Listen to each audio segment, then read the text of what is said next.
Buenas tardes, mi nombre es Oscar Aguirre. Solo quiero compartir una de las tantas incongruencias en el tema de la educación en nuestro país. Hay un desfase entre la velocidad con que avanzan la modernización económica y la complejidad social del país, y por otra, la lentitud con que el sistema educativo va elevando la cultura básica de la población. Desde hace 30 años arrastramos un saldo irreductible, por lo menos de 6 millones de adultos analfabetos, y la escolaridad promedio de la población avanza al ritmo desesperante de 1 grado cada 8 años aproximadamente. Cuando muchos procesos sociales propios de la modernización tienen a enriquecer la capacidad de comunicación entre los grupos de las regiones y con ello la capacidad de movilización para el desarrollo. Y el sistema educativo, en cuanto a generador de la cultura básica, hace una colaboración raquítica a estos procesos. El sistema educativo es predominantemente escolar. Está centrado en los niños y de hecho solo una fracción de ellos. Y resulta poco operante que el proceso más vasto de la educación, de la población, de los medios de comunicación masiva, principalmente la televisión, son ajenos, para decirlo menos, a propósitos educativos.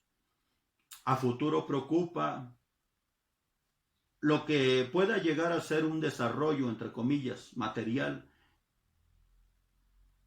en que la cultura general de la población haya quedado rezagada. Si el sistema educativo es instrumento de un proyecto de sociedad, tiene funciones importantes que cumplir para el conjunto de la población. Enseñarla a leer y a pensar, proporcionarle abundantes oportunidades de información e instrucción y estimular su capacidad de crítica. En el modelo vigente, estas funciones han sido totalmente secundarias.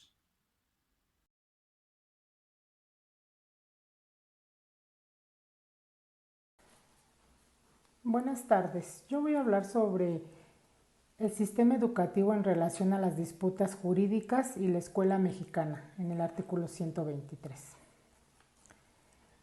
Mi opinión sobre el sistema educativo en relación a las disputas jurídicas y la escuela mexicana 123, ya que la política educativa de Cárdenas para la fundación de escuelas en el artículo 123 se debía a las obligaciones de los patrones que sostenían las escuelas a través de la Ley de Educación.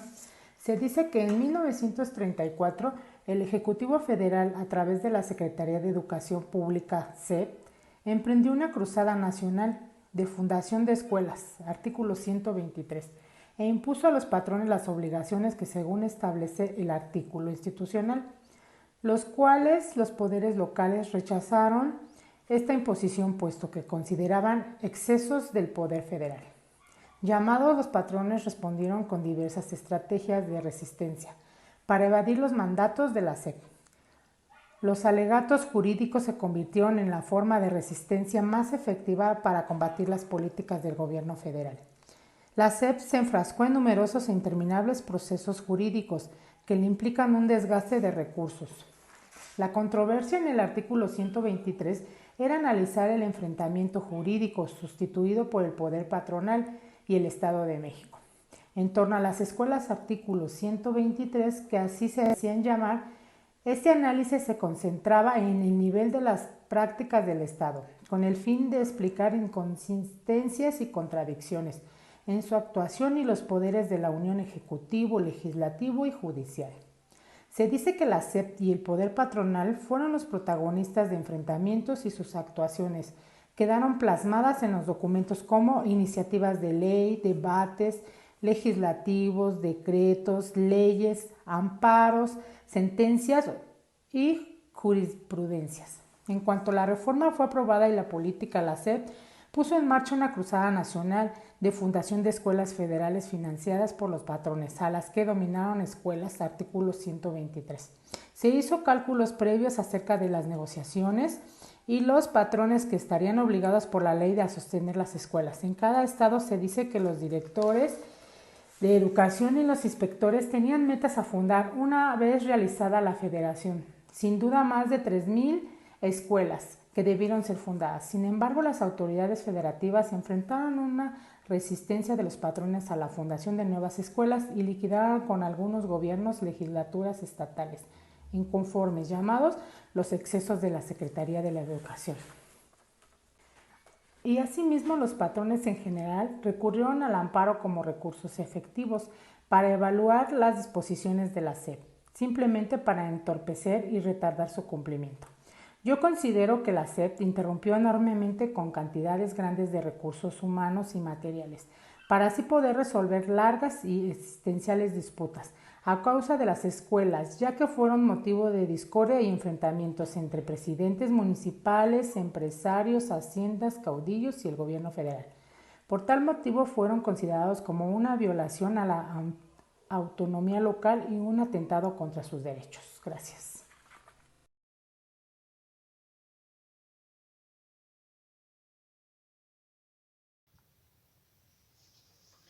El día de hoy voy a expresar mi opinión sobre el nuevo sistema educativo mexicano, o conocido como Nuevo Modelo Educativo Mexicano. Resulta urgente definir una verdadera política de Estado en materia educativa.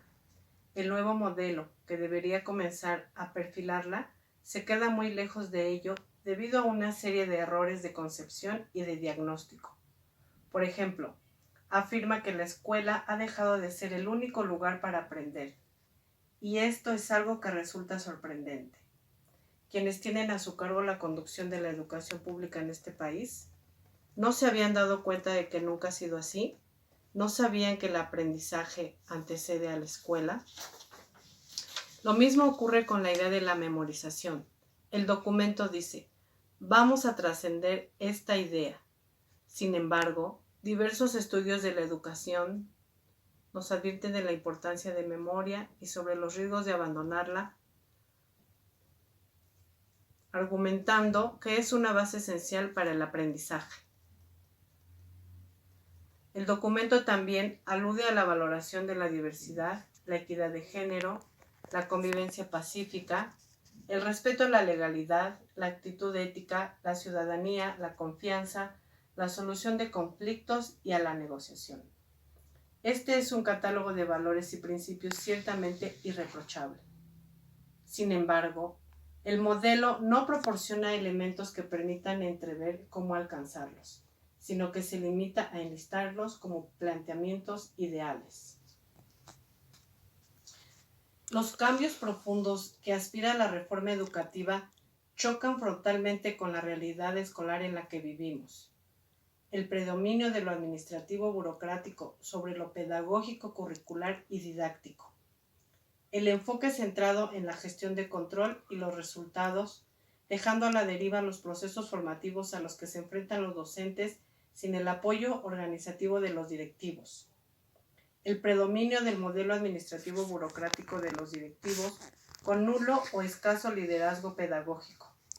El mantenimiento o un modelo de formación docente basado en cursos sin considerar los contextos reales del trabajo docente, en donde estos actores pueden trabajar de forma deliberativa, reflexiva y constructiva sobre la propia práctica. La desatención total a la cultura escolar, predominando los cambios en los aspectos legales, administrativos, normativos, que provoca cambios para no cambiar nada. Y entre otros más, el abandono de años en construir una cultura de auténtica colaboración, desarrollo del pensamiento crítico constructivo, los procesos de deliberación, análisis de las dimensiones institucionales, autoevaluación institucional en que participen todos los actores educativos, alumnos, padres de familia, docentes y directivos, entre otros. Y en general, construir y mantener un proyecto de escuela desde los propios actores educativos mencionados, debilitando la ahora fuerte tendencia a imponer proyectos externos, verticales impositivos, y que no incidan más para cubrir la lógica de la simulación racional y el cumplimiento de las disposiciones administrativas, legales, normativas y burocráticas.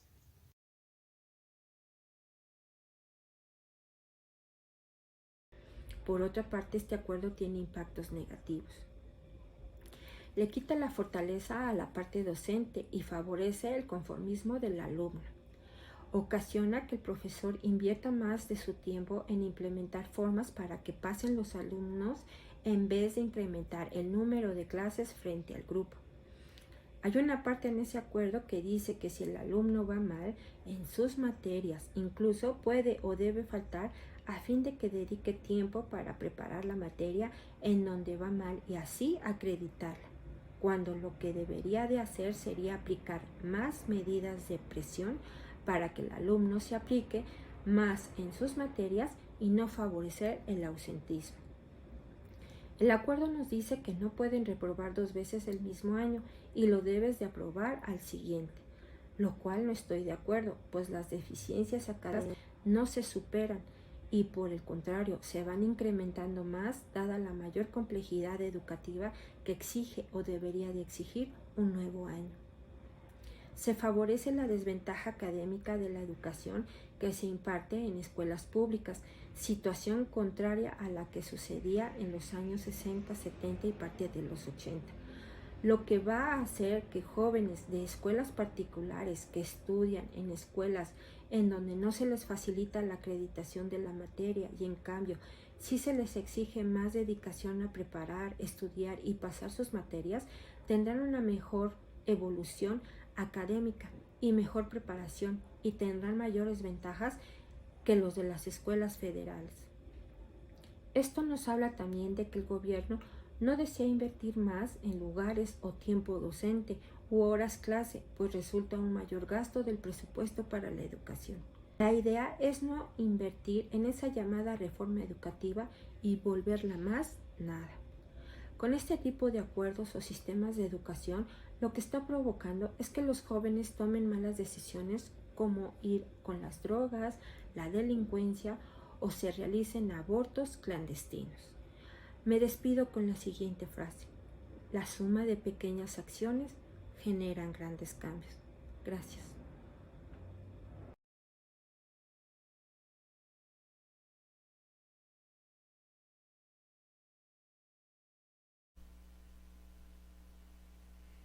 Desde el año de 1921, cuando José Vasconcelos era secretario de Educación, se ha querido elaborar una política educativa como instrumento para el desarrollo del país, con la finalidad de tener una sociedad en la que no hubiera diferencias y que permitiera reducir las desigualdades, así como formar individuos con valores y responsabilidades. Durante cada sexenio, a partir de ese tiempo, se implementan acciones a través de las cuales se pretende elevar la calidad de la educación. Ese es el supuesto, pero también uno de los grandes problemas. Ningún programa tiene continuidad. Cada sexenio, cada nuevo gobierno que llega, pretende implementar sus propias políticas, no reconociendo los logros que se puedan tener en el sexenio anterior, sino implementar las suyas propias. Esto sin pensar ni siquiera en que la gente es lo que necesita, la sociedad es lo que necesita. Simplemente les interesa imponer sus propias ideas para así tener control sobre el gobierno y ganar en el siguiente sexenio. Se realizan cambios drásticos en el sistema educativo. Al final de cuentas, no existe ni información confiable ni credibilidad.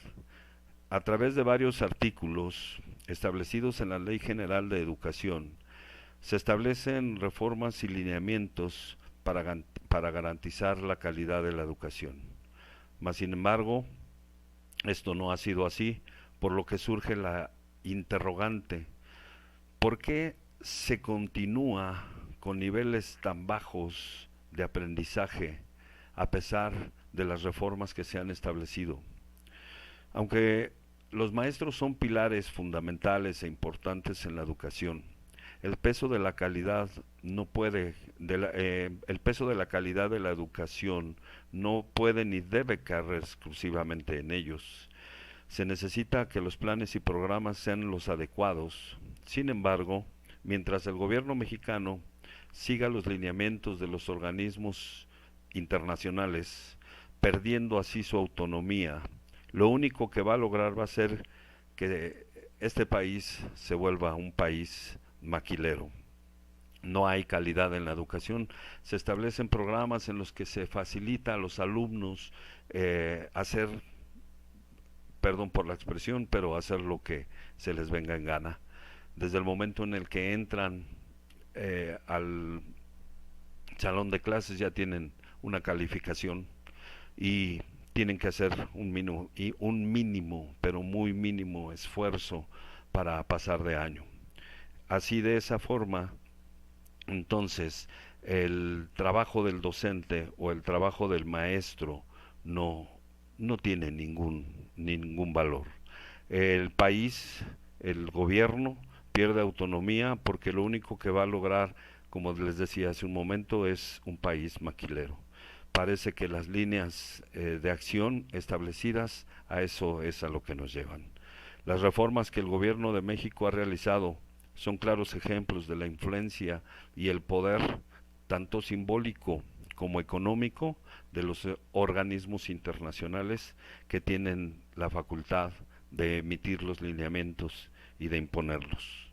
Es evidente que las acciones del gobierno responden a una obligada alineación con las corrientes formativas y laborales del mundo globalizado, y poco tienen que ver las necesidades y demandas educativas del país.